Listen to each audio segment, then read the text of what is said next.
विदेशी यात्रियों से मिलने वाली प्रमुख जानकारी। ए, यूनानी रोमन लेखक।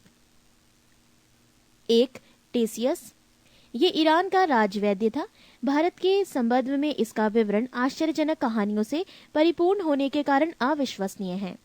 दो, हेरोडोटस। इतिहास का पिता कहा जाता है। इसने अपनी पुस्तक हिस्टोरिका में 5वीं शताब्दी पूर्व ईसा पूर्व के भारत फारस के संबंध का वर्णन किया है, परंतु इसका विवरण भी अनुश्रुतियों एवं अफवाहों पर आधारित है। पृष्ठ 3। सिकंदर के साथ आने वाले लेखकों में निरियाकस, आने सिक्रेटस तथा आस्टोबुलस के विवरण अधिक प्रामाणिक एवं विश्वसनीय हैं। 4, मेगास्थनीज। ये सेल्यूकस निकेटर का राजदूत था जो चंद्रगुप्त मौर्य के राज दरबार में आया था। इसने अपनी पुस्तक इंडिका में मौर्य युगीन समाज एवं संस्कृति के विषय में लिखा है। 5, डाइमेकस। ये सीरियन नरेश आंतियोकस का राजदूत था जो बिंदुसार के राज दरबार में आया था। इसका विवरण भी मौर्य युग से संबंधित है। 6, डायोनीसियस। ये मिस्र नरेश टॉलेमी फिलेडेल्फस का राजदूत था जो अशोक के राज दरबार में आया था।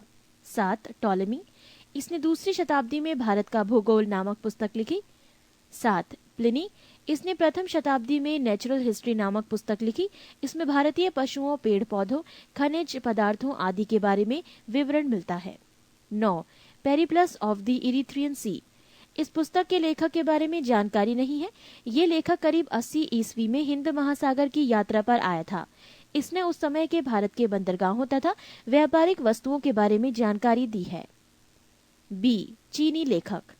1, फाहियान। ये चीनी यात्री गुप्त नरेश चंद्रगुप्त द्वितीय के दरबार में आया था। इसने अपने विवरण में मध्य प्रदेश के समाज एवं संस्कृति के बारे में वर्णन किया है। इसने मध्य प्रदेश की जनता को सुखी एवं समृद्ध बताया है। 2, सनयुगन। ये 518 ईस्वी में भारत आया। इसने अपने 3 वर्षों की यात्रा में बौद्ध धर्म की प्राप्तियां एकत्रित की। 3, हुएनसांग। ये हर्षवर्धन के शासनकाल में भारत आया था। हुएनसांग 629 ईस्वी में चीन से भारतवर्ष के लिए प्रस्थान किया और लगभग 1 वर्ष की यात्रा के बाद सर्वप्रथम ये भारतीय राज्य कपिशा पहुंचा। भारत में 15 वर्षों तक ठहरकर 645 ईस्वी में चीन लौट गया। वो बिहार में नालंदा जिला स्थित नालंदा विश्वविद्यालय में अध्ययन करने तथा भारत से बौद्ध ग्रंथों को एकत्र कर ले जाने के लिए आया था। इसका भ्रमण वृतांत CU की नाम से प्रसिद्ध है, जिसमें 138 देशों का विवरण मिलता है। इसने हर्षकालीन समाज, धर्म तथा राजनीति के बारे में वर्णन किया है। इसके अनुसार सिंध का राजा शूद्र था। नोट: हुएनसांग के अध्ययन के समय नालंदा विश्वविद्यालय के कुलपति आचार्य शीलभद्र थे। 4, इत्सिंग। ये 7वीं शताब्दी के अंत में भारत आया।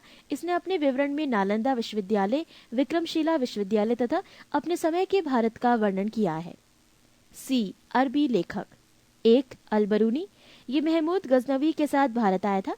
अरबी में लिखी गई उसकी कृति किताबुल हिंद या तहकीके हिंद भारत की खोज आज भी इतिहासकारों के लिए एक महत्वपूर्ण स्रोत है। इसमें राजपूत कालीन समाज, धर्म, रीति रिवाज, राजनीति आदि पर सुंदर प्रकाश डाला गया है। डी, अन्य लेखक। 1, तारानाथ।